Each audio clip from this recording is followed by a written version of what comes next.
Amen. Acclame aussi très très fort pour ta propre vie. Acclame pour toi-même. Acclame pour toi-même. Acclame pour toi-même. Acclame pour toi-même. Amen. Je bénis le Seigneur pour l'opportunité qu'il m'a donnée en ce jour d'être celui par qui le Seigneur passera pour vous bénir ce matin. Et j'ose croire que le Saint-Esprit te touchera ce jour et que tu sortiras d'ici étant puissamment béni. Amen. Je vais parler sur un thème en ce jour. Seigneur, fais-moi miséricorde. Seigneur, fais-moi miséricorde. C'est le thème que je vais partager avec vous ce matin. C'est le thème que le Seigneur m'a mis à cœur de partager avec vous ce matin. Amen. Et nous allons aller rapidement dans la parole, dans le livre de Jonas. Jonas, chapitre 3, verset 10. Je vais lire la parole de Dieu.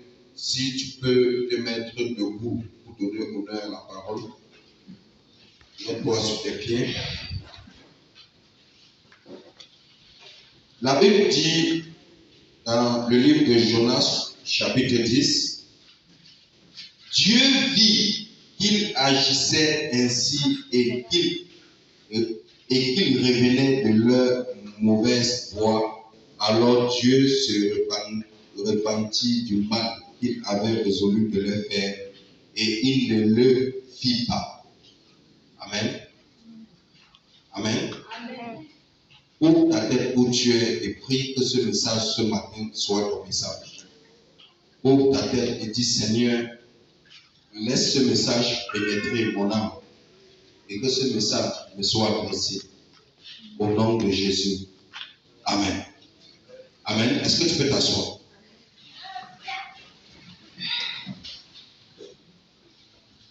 La parole nous dit ici dans le livre de Jonas, chapitre 3, verset 10, que Dieu a vu que les Ninivois avaient compris leur erreur, car il y avait une sentence qui avait déjà été déclenchée contre Ninive dans le ciel, une sentence de destruction, parce qu'ils avaient pris un mauvais chemin, parce qu'ils vivaient une mauvaise vie, parce qu'ils faisaient ce qui ne plaisait pas à Dieu.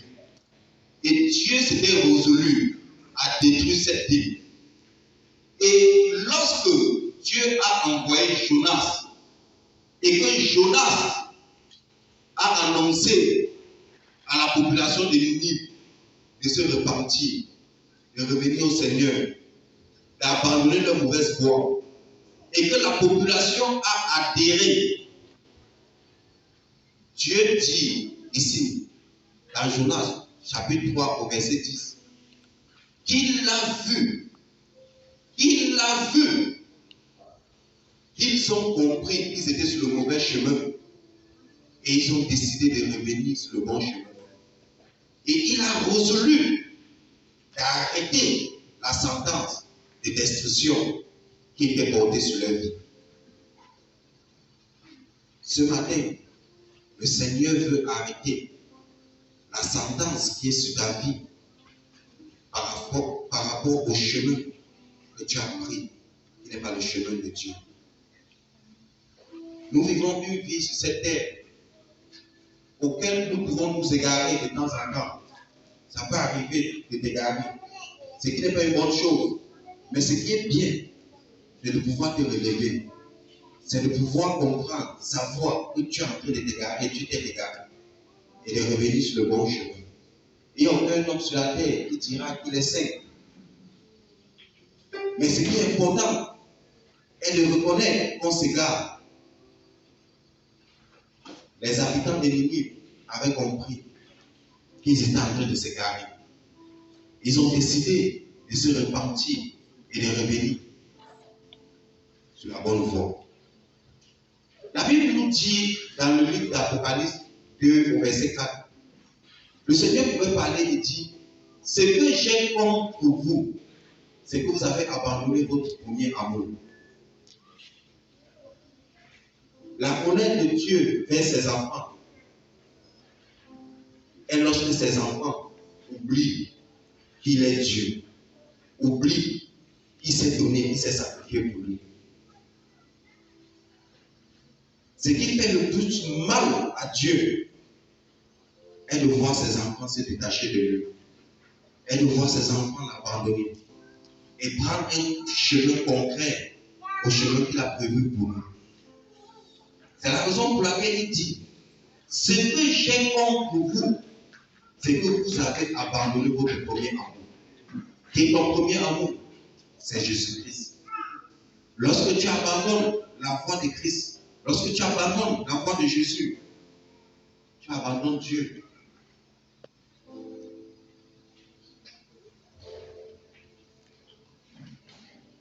C'est la raison pour laquelle il dit, ce que j'ai contre vous, ce que Dieu peut avoir contre toi, c'est que tu as abandonné ton premier amour. Le premier amour qui s'est donné pour toi.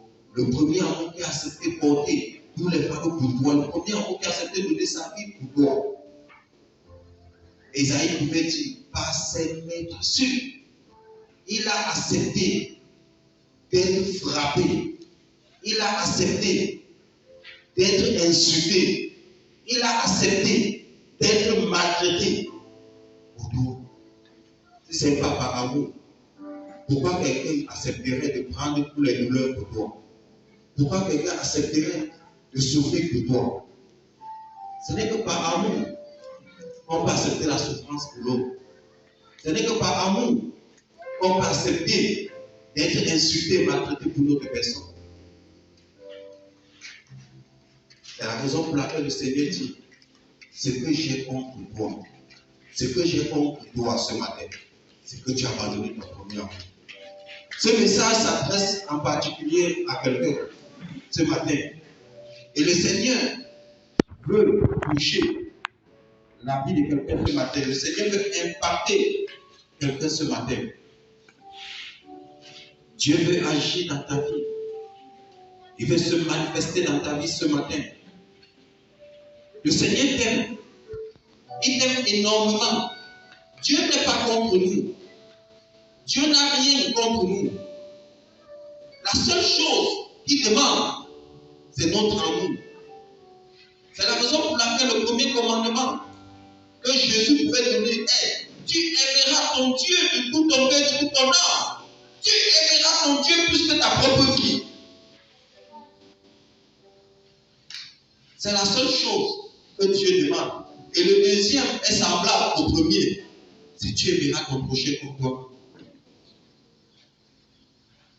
Le Seigneur t'aime. Et il attend ce matin que tu te rends compte que tu ne l'aimes pas encore assez. Que tu te rends compte que la manière, la façon dont il a accepté tout porter et tout prendre sur lui pour toi, toi tu n'es pas en train de rien prendre sur toi pour lui. Vous savez, l'amour doit être réciproque. Lorsque à un moment, dans une relation amoureuse, car l'Église est la femme du Seigneur, est l'épouse du Seigneur. Dans une relation amoureuse, nous, à un certain moment, lorsque ce n'est pas réciproque, lorsque une personne aime et que l'autre n'aime pas, à un moment, ça va créer la frustration, la confusion même, et le séparement. Amen. L'amour doit être réciproque. La manière dont le Seigneur t'aime, la manière dont il a démontré son amour pour toi, il attend aussi une chose, c'est que toi tu lui demandes que tu es prêt. Tu es prêt pour lui. C'est que tu lui demandes que toi aussi, tu as l'amour à partager. Tu as l'amour à donner. Dieu t'aime. Il t'aime énormément. Si Jésus ne t'aimait pas comme il t'aimait, rien ne l'obligeait à donner de sa vie pour toi. Rien ne l'obligeait à se sacrifier pour toi. Rien ne l'obligeait à aller sur la croix pour toi. Il n'avait aucune obligation. Il n'avait pas d'arme sur sa tête. Il avait tout le pouvoir de refuser. Il avait toute la puissance d'annuler ce qui se passait. Mais il a accepté. Par amour pour toi. Il a accepté. Il a accepté d'être crucifié. Il a accepté d'être maltraité. Il a accepté d'être flagellé. Pour toi. Pour toi. Pour toi. Jésus-Christ peut partager quelque chose de puissant ce matin avec toi. Il va enlever seulement un fardeau qui est sur ta vie. Et ce fardeau doit quitter ta vie si seulement tu as accepté de libérer ton cœur. Tu as accepté de te repentir ce matin. Tu as accepté de dire, moi aussi je vais aimer comme Christ a aimé. Moi aussi je vais apprendre à pardonner comme lui m'a pardonné. Moi aussi je vais apprendre à marcher vers son chemin, vers sa voie. Si tu peux à partir de quelque chose ce matin. Il a dit qu'il a compris qu'il faut faire maintenant comme ça, parce que l'homme est comme ça. C'est pas parce qu'on fait du bien, les gens nous rendent en mal, on doit cesser de faire du bien. Et il y a plein de témoignages comme ça. Moi-même, j'ai plein de témoignages comme ça. Les gens pour lesquels on a fait du bien, mais on a reçu la récompense en mal. L'homme même est comme ça. Mais nous ne devons pas vivre en suivant l'homme. Nous devons vivre en suivant Christ. Car si Christ voulait suivre l'homme, Christ ne devait pas se donner pour toi. Il ne devait pas accepter d'aller à la croix pour toi. Et Christ a fait. Parce que Christ a regardé au Père. Au Père qui avait besoin de quelqu'un pour venir porter le péché. Et ce corps. Toi également, regarde au Père. Au Père qui a envoyé son Fils unique pour venir te racheter. Regarde au Père. Ne regarde pas aux hommes. On t'a fait du mal. Ne laisse pas ton cœur être meurtri. Ne laisse pas ton cœur être rempli de douleur. Cette douleur qui te fait pécher, qui te fait te détourner de la voie de Dieu. Libère ton cœur. Libère ton esprit ce matin. Libère-toi de la mauvaise voie que tu as commencé à emprunter. Parce que tu te dis que c'est la seule voie avec laquelle tu peux survivre. Je vais te dire ce matin que c'est faux. Car la Bible dit, à plus forte raison, si je peux nourrir les oiseaux du ciel, les oiseaux des cieux, qui ne sèment ni le moisson, combien de fois toi? Combien de fois toi? Même dans les mauvais moments où tu crois que tout est perdu, sache que le Seigneur est là pour toi. N'emprunte pas les mauvais chemins, car le Seigneur veut que tu demeures en lui. Il est miséricorde. Même si tu t'es compromis, même si tu as pris des chemins différents de ce qu'il avait préparé pour toi, sache que Dieu est miséricorde.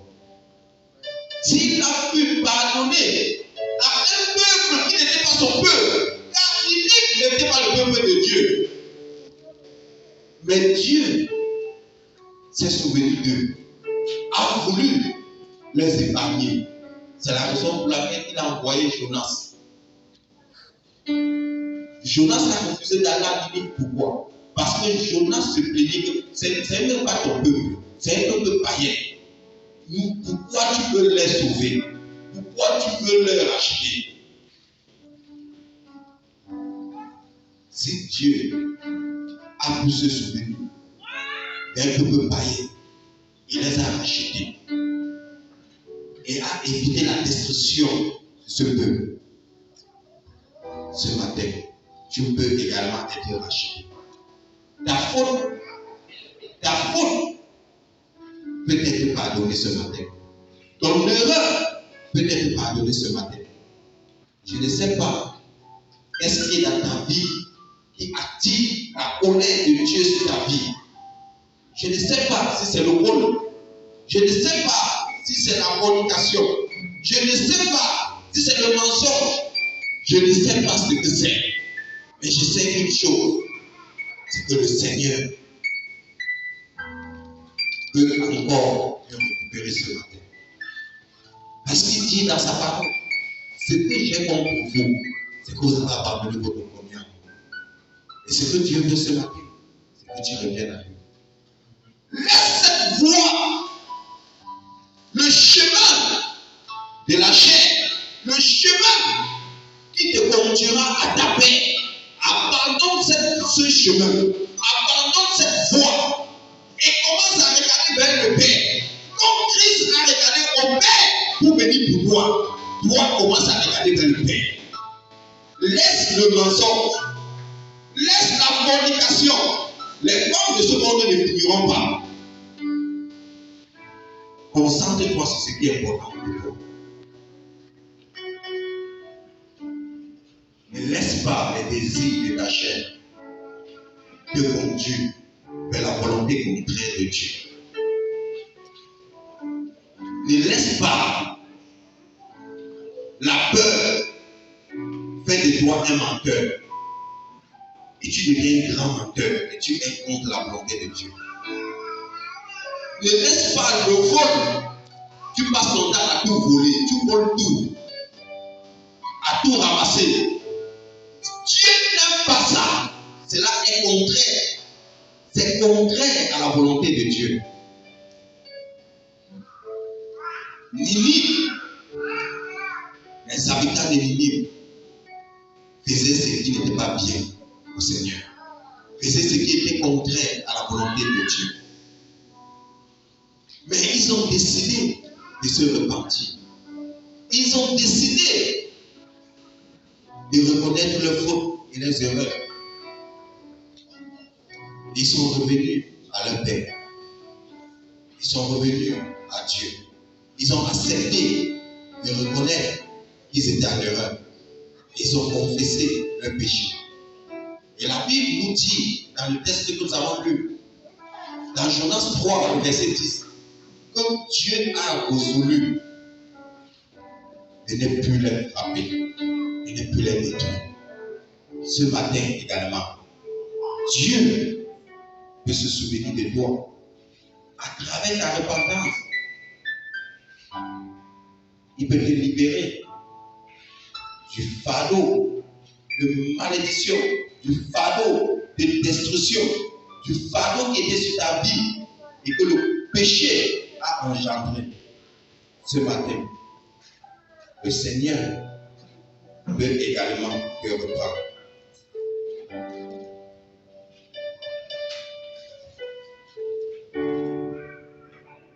Tu as besoin que le Seigneur te fasse miséricorde. Car nous ne sommes rien sans sa miséricorde.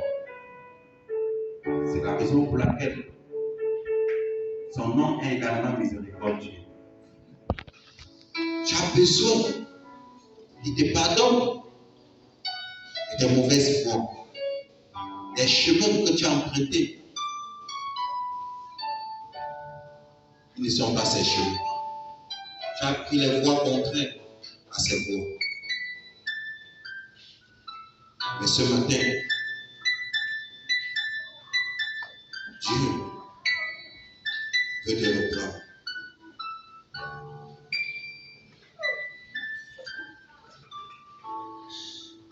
Dieu veut te reprendre. David pouvait invoquer le Seigneur dans le psaume 6, verset 5. Il pouvait dire, Éternel, Éternel, délivre mon âme, sauve-moi, Dieu miséricorde. Ce matin également, toi tu peux crier à Dieu, oh papa, délivre-moi, sauve mon âme, sauve mon âme. je suis en train de me perdre. Je suis en train de prendre un chemin qui n'est pas ton chemin. Je suis en train, Père éternel, d'aller dans la fosse de destruction. Je suis en train d'aller dans le feu.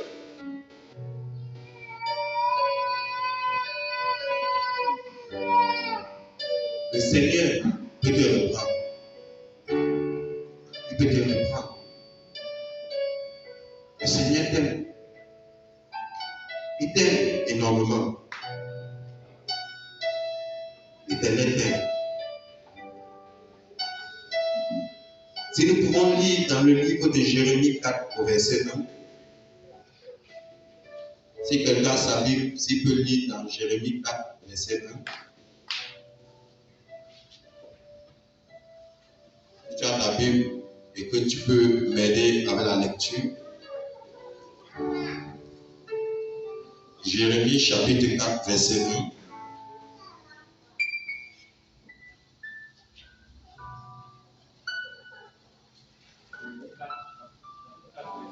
Oui.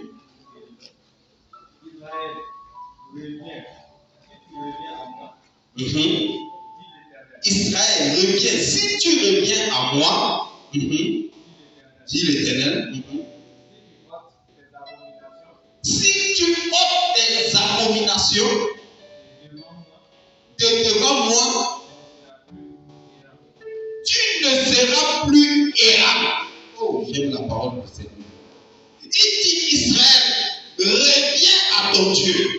Si tu ôtes tes abominations, si tu abandonnes ton mauvais chemin, si tu abandonnes la voie que tu as prise, qui n'est pas ma voie, si seulement tu peux emprunter mon chemin, tu ne seras plus errant. C'est quoi quelqu'un, c'est quoi être errant? C'est quelqu'un qui marche sans direction. Lorsque vous voyez un fou qui est en train de marcher dans la rue, il ne sait pas où il va. Il va seulement comme le vent l'amène. C'est ça quelqu'un qui est errant. Lorsque tu n'es pas avec Christ, tu deviens errant. Tu prends un chemin auquel toi-même tu ne sais pas où tu vas. Tu prends une voie qui ne t'amènera nulle part. Car quelqu'un qui est errant ne prend pas une voie parce qu'il sait où ça va l'amener. Il prend une voie parce qu'il faut prendre une voie. Mais lorsque tu es avec Christ, tu prends une voie parce que tu sais où la voie t'amène. Il dit, Israël, donc si tu es avec moi, si tu reviens, tu ne seras plus errant. Mais pour cela, qu'est-ce qu'il faut faire? Il faut abandonner les abominations, les iniquités. Il faut abandonner ce qui était dans ta vie comme la source de destruction de la présence de Dieu. Il faut laisser tout ça derrière toi. Il faut embrasser Christ. Il faut faire un avec lui. Et quand tu décideras de faire un avec lui, tu ne seras plus quelqu'un qui marchera sans direction, mais tu seras quelqu'un qui aura une direction. Car ta direction te conduira quelque part. Ta direction te conduira sur un endroit qui a été préparé pour toi. Si seulement tu peux faire un avec Christ, tu ne seras plus errant, mais tu seras quelqu'un qui a un père qui veille sur lui, et un père qui indique le bon chemin.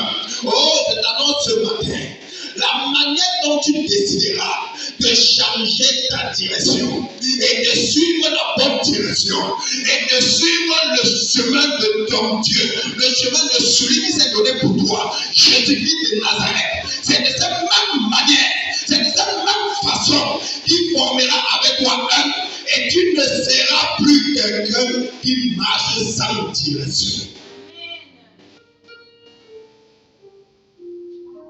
Notre problème, c'est que nous voulons prendre nos propres directions. Nous voulons marcher selon nos propres voies. Mais la Bible dit, lorsque tu marches selon ta propre voie, tu es errant. Un errant, c'est un fou. C'est quelqu'un qui ne sait pas où il va. Donc lorsque tu ne marches pas avec Christ, il faut savoir que tu es un fou. Il faut savoir que tu es quelqu'un qui ne sait pas où tu pars. Quand tu vois quelqu'un qui est un bandit, il ne veut pas changer. Il fait les péchés, il ne veut pas changer. Il faut lui dire qu'il est fou. Il est insensé. Il n'a pas de sens. Un fou n'a pas de sens. Un fou est un insensé. Ça veut dire qu'il est en train de prendre une voie où lui-même marche et il ne sait pas où il va. On peut marcher. Nous pouvons être à deux. Nous marchons. Mais nous ne savons pas où nous allons. Amen. La fille vient.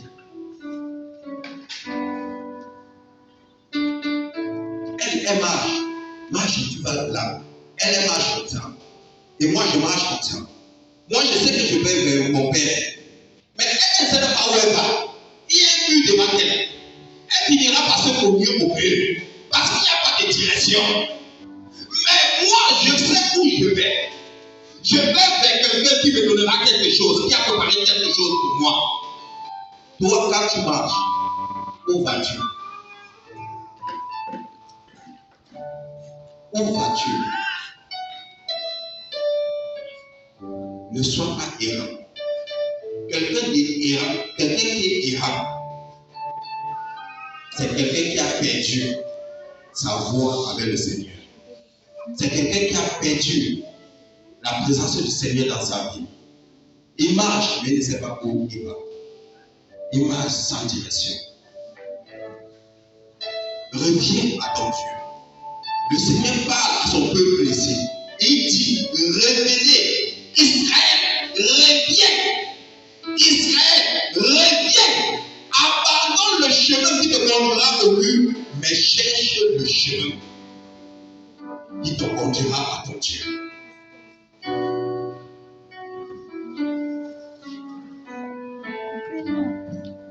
Je prie que le Seigneur change le chemin que toi tu avais pris. Que en ce jour, Dieu touche ton cœur et que quelque chose se passe dans ton cœur. Et que le chemin que tu avais commencé à emprunter, il n'est pas le chemin de notre Père, que ce chemin change. Que tu décides de changer ton chemin. Il n'est jamais trop tard. Vous savez, il n'y a aucun homme, et je dis toujours ça, qui se prévaudra d'être parfait. Personne n'est parfait. Mais nous essayons tous de nous améliorer pour être bien devant le Père. Amen. Nous essayons de nous améliorer pour être bien devant le Père. Car je ne sais pas celui qui pourra se placer devant mon métier qu'il est saint. Il n'y a pas. Il n'y a pas. Mais le plus important est que lorsque nous sommes même dans le trou et que nous avons abandonné notre premier amour, que nous nous souvenons de lui et que nous revenons à lui. Le plus important n'est pas de tomber. Je le dis toujours, le plus important n'est pas de tomber, mais le plus important est de savoir te relever lorsque tu es tombé. Savoir te relever lorsque tu es tombé, c'est ça le plus important. Car si tu tombes, tu n'arrives pas à te relever, c'est ça qui est grave.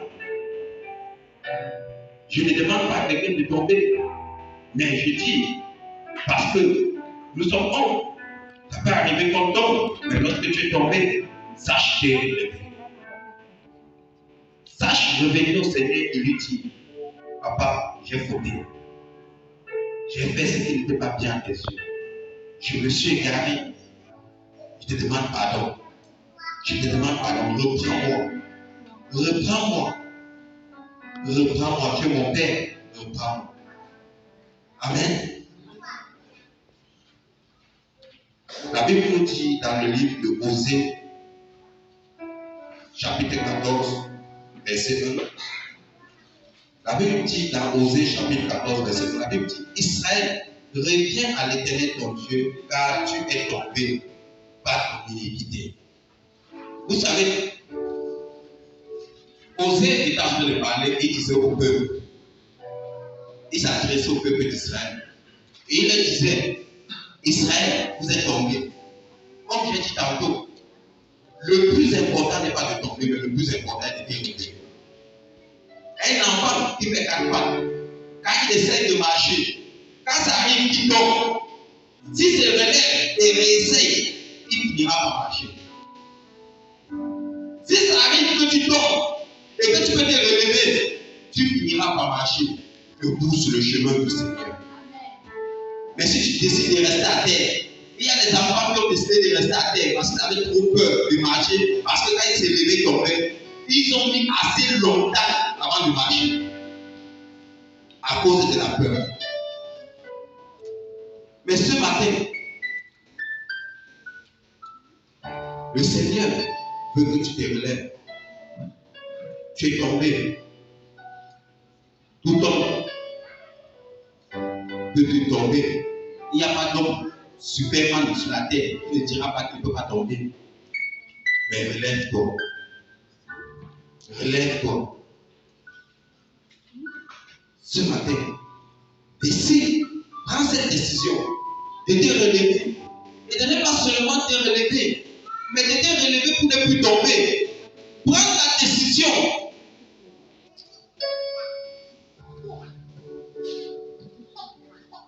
De faire de Christ ton soutien.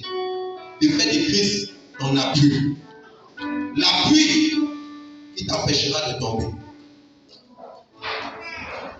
Prends cette décision. Tu peux te décider ce matin.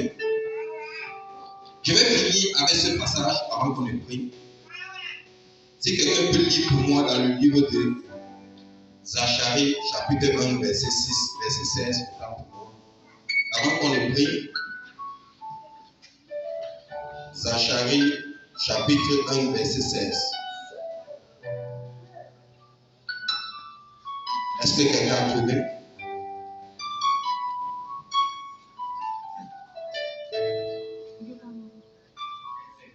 Oui.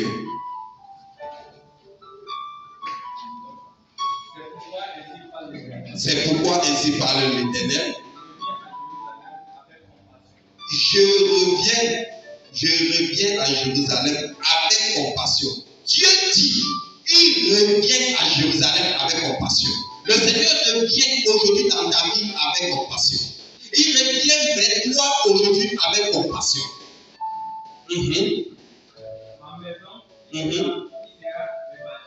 Ma maison qui sera rebâtie. Le temple du Saint-Esprit que tu as détruit en toi sera rebâti en ce jour.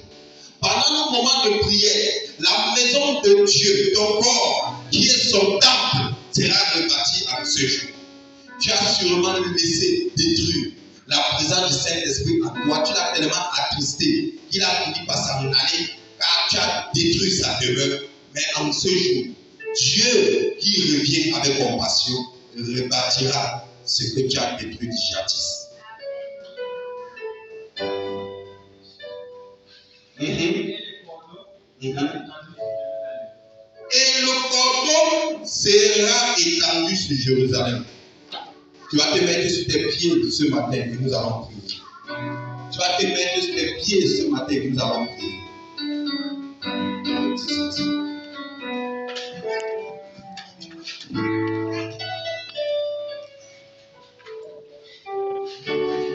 Ce matin, ton premier point de prière, commence à demander pardon à Dieu. Je ne sais pas comment tu vas demander pardon. S'il faut que tu te couches, s'il faut que tu te mettes dans le genou, s'il faut que je ne sais pas. Mais demande-lui sincèrement pardon ce matin. Dis-lui que tu veux revenir à lui. Dis-lui que tu veux revenir à lui. Dis-lui, Seigneur, oh, je sais que je me suis égaré. Je sais que je me suis égaré. J'ai perdu mon chemin, j'ai perdu ma voie. Oh, papa, je ne suis pas parfait. Mais je reviens à toi ce matin.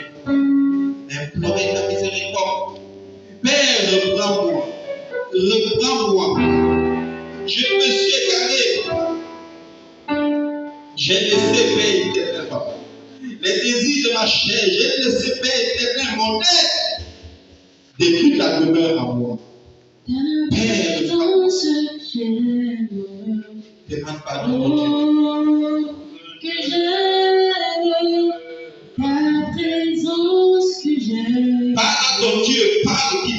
Alors, Dieu